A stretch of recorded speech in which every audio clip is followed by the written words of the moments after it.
So this is a quick video of the truck camper that I built over the last 5 weeks. Do a quick tour of it and then maybe go into some of the more details on it as we get further in. So it is not a slide-in camper. It is bolted down to the rails, similar to a camper shell. That was the original plan, was to take a camper shell and kind of turn it into a truck bed camper. Unfortunately, I couldn't find a camper shell in our area that really met my needs, and so I decided to build my own. And this is what I came up with. It took me about 5 weeks to build it. Some of my requirements were I wanted to be able to make sure that I could stand up, or not stand up, wanted to make sure that I could sit up in bed inside of it. It had to have electrical, had to have a rooftop fan for ventilation. Wanted to have a little bit of a kitchen area inside of it. And this is the design that I came up with. It's built like a boat, so it is 1x2 and 2x2 framing, 1x2 in the walls, 2x2s in the ceilings. It's sheeted on the inside and outside with 1/4-inch plywood, and then the outside has 6-inch fiberglass cloth, 3 coats of epoxy, and 3 coats of paint. The windows are regular basement house windows that I picked up pretty cheap at Menards. And then the back doors I built myself, just plexiglass windows in them, really so that I kind of look out the back if I wanted to. Regular stainless steel hinges, and then it is an RV lock set on it. So I'm going to go ahead and open up the doors here. The left-hand door is the first operable door. It's got this regular RV lock set on it. I've got a little hook on the outside here to keep it open. And then the second door, if you want to open up both doors at the same time, just has some regular door pins, top and bottom. And then it opens right up to reveal 2 double doors. So I think what's kind of unique about this layout is, like I said, it's just a truck cap. This is not a slide-in camper, so it's a truck cap that sits on the top. And then all of the components on the inside are just like individual pieces of modular furniture. They all come out on their own. And so nothing is necessarily permanently attached to anything. It took me about 20 minutes to load the whole thing on and put the pieces in place when I had everything said and done. So like I said, one of the biggest things that I wanted to make sure I had in any kind of camper was a power source. So I ended up going with a Bluetti EB70S. It's about an 800 watt-hour power source. You can recharge it several different ways. You could do solar. I don't have any solar panels, but you can recharge it by plugging it into AC that I'll show you. And also it recharges when you're driving the truck through the 12 volt in the 7-way hitch. So from the Bluetti here, this cigarette lighter plug runs over to a fuse panel, which is behind here, and we got several fuses up behind here. And so this plug runs in here and it powers a fuse panel back here. And so I have several different things that we can do. We got a couple of switches. One turns on, I have 4 LED puck lights that are up in the ceiling. Second switch turns on porch lights, which are mounted up here on the other, underneath the kind of porch area. The other things that are powered in the camper is the rooftop fan, which is just a simple rooftop fan unit. It's got intake and outtake. Really wanted to make sure that anything I did had really a lot of ventilation, because condensation can be one of the biggest things you run into in things like this. And then the final power source is for this little reading light here at the back, which has an on-off switch, and then it also has a USB input in there. So on the inside of the camper, we have our regular bed set up here. It is a 25 by 75 4-inch cot mattress that is trifold, and that's sitting on top of a bed box that is over the wheel well. And so you can fold this mattress up, and you can see that the bed box is all carpeted, and then it has 3 storage compartments in it, which pull out and allow you to access some storage in here. Right now I do have a few tools down in this one. but all these storage compartments seal up like that. And then this folds back down, and that's the bed area. Like I said, it's still just the truck bed. So on the side here, what I have is I have a piece of 1/4-inch plywood, and it is got some indoor-outdoor carpet, 3M90 to the outside, and then it also has a piece of 3/8-inch foam for some insulating value, 3M90 to the backside, and that little kind of barrier here is just got a couple of screws holding it down to the bed box. So when you want to pull everything out, you just pull a couple of screws out, this panel comes out, and then this whole bed box unit slides out on its own. And so the other side of the camper is my kitchen area. I really wanted to have some place where you wouldn't really cook in it, but it is a place where when I'm stuck inside, I can set Jetboil up, get some food out, things like that. And so what I've got here is I've got actually a leftover scrap of butcher block countertop that I just had laying around my shop. Up above, I have some sliding door cabinets, and so these slide open, and so there's lots of storage back in there. For sliding tracks, they're just 1/4-inch extruded aluminum. A pair of them. They come from Home Depot, Lowe's, Menards, anything like that. Cut them to size and glued them in. And so those all slide up there. And then the same thing on the bottom here. These are sliding cabinets that slide open. The left one has my Bluetti in it. The middle one here just has some storage areas. And the one on the far right then is, I guess, got some plumbing in it, for lack of a better word. So I wanted a sink, not really a sink necessarily for washing dishes or anything like that, but a place where you can fill up a water bottle, brush your teeth, rinse out a bowl, something like that. And so I've just got a simple hand pump faucet, and then that is connected to a 2-gallon water tank that I picked up from Meijer.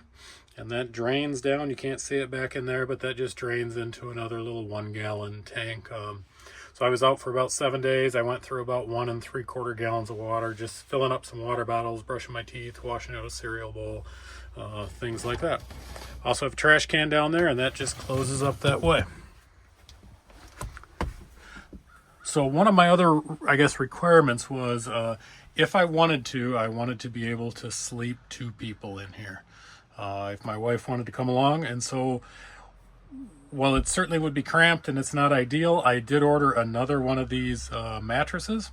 And then these shelves right here kind of fill in to make a sleeping platform. So like I said, these shelves, I used them as a nightstand on my trip. But then each one of them, there's a little rail on this side, and then there's a corresponding rail on this bed box. And these shelves will just slide in here. And fill this space right in, and I'm not going to put the 4th one in there right now, but they slide in, they fill this space in, and then you could put another mattress down on top of here. Like I already talked about, one of my biggest concerns was ventilation, to make sure there was no condensation inside. And so to take care of that, obviously I have windows. Both these windows are operable. Like I said, they're just basement windows, which is nice because they're insulated. Which is a lot better energy efficiency than like a camper window. And so these just slide open. They've got a screen in them. They allow good cross ventilation that way. They're lockable. I have the ceiling fan up there. And the other thing I did was I ran a small humidifier, which is just stored right down here. Set it up here on the counter at night. It's a 12-volt humidifier, so it plugs right into the Bluetti. And it pulled about a half a cup of water out of the camper each night that I used it. I can say that I was out in Montana. Temperatures got down to about 35 degrees at night. Inside the camper here, with really no heat source whatsoever, it stayed no colder than 50 degrees. And there was zero condensation anywhere. Not of the windows, not of the walls. Nothing was wet or damp or anything. My humidity meter, said that the most humid it got in here was about 55% humidity. So I thought that was really, really excellent. The last thing to show you on the inside of the camper are these sunshades that I made. One of my concerns was, being able to obviously have some privacy from the windows, and not only privacy, to be able to keep some of the light out.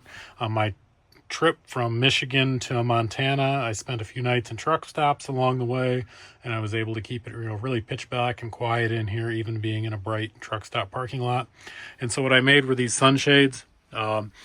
They have a core of Thinsulate insulation. If you've never seen Thinsulate insulation, it's kind of like fiberglass insulation, but it doesn't absorb water. It's not itchy, it's not toxic. A lot of people use it in vans. And actually all my walls and the ceiling are insulated with Thinsulate. It expands to about 1.5 inches when you really let it expand. So this is a piece of Thinsulate insulation. It's got some reflectrix glued to one side, and then it's got some indoor-outdoor carpet glued to the other side. I cut the indoor-outdoor carpet a little bit bigger so it was able to wrap around the outside like a present. And the nice thing about carpet like this is that Velcro will stick to it. And so these are my shades for my windows here, and I've got some little pieces of Velcro up in the corners, and you can just really easily kind of push these in place. The Velcro sticks to the carpet, and windows completely sealed up. I was able to kind of move them to the side a little bit if I wanted to get some ventilation, but honestly, for the most part, I just kept them completely covered. I felt no draft at all coming through the windows. Like I said, when I woke up in the morning, even though there was a 15-degree temperature difference between the inside and outside, there was no condensation whatsoever. Everything inside the camper is trimmed out in cedar. And then I did go ahead and bolt it down to the rails of the truck. It's got 3 3/8 inch bolts on each side. For the most part, I only opened the one door. I didn't open the bedside door. I just opened the one door to get in and out. But on a nice day, it is nice to be able to open the whole thing up and let some air in. One more thing that I'd like to point out is kind of the way that I powered or charged the battery while I was driving. And so, close this door up here. On the outside of the camper, I put an RV plug, and I just ran this little 3-foot cord from the 7-pin on my truck to that RV right there. And so that is taking all the lights to run the running lights and turn signals. You can see I still left the porch lights on. I'll have to turn those off. So it's taking all of the power to run the turn signals and things, but it's also grabbing the 12-volt auxiliary power coming from the truck. And so if we open this back up, all of those wires run up a channel that I made out of cedar here, and that goes into a fuse box. Back in here I have a small Blue Sea fuse box back in here that's got fuses for the LED puck lights, the reading light, and the fan.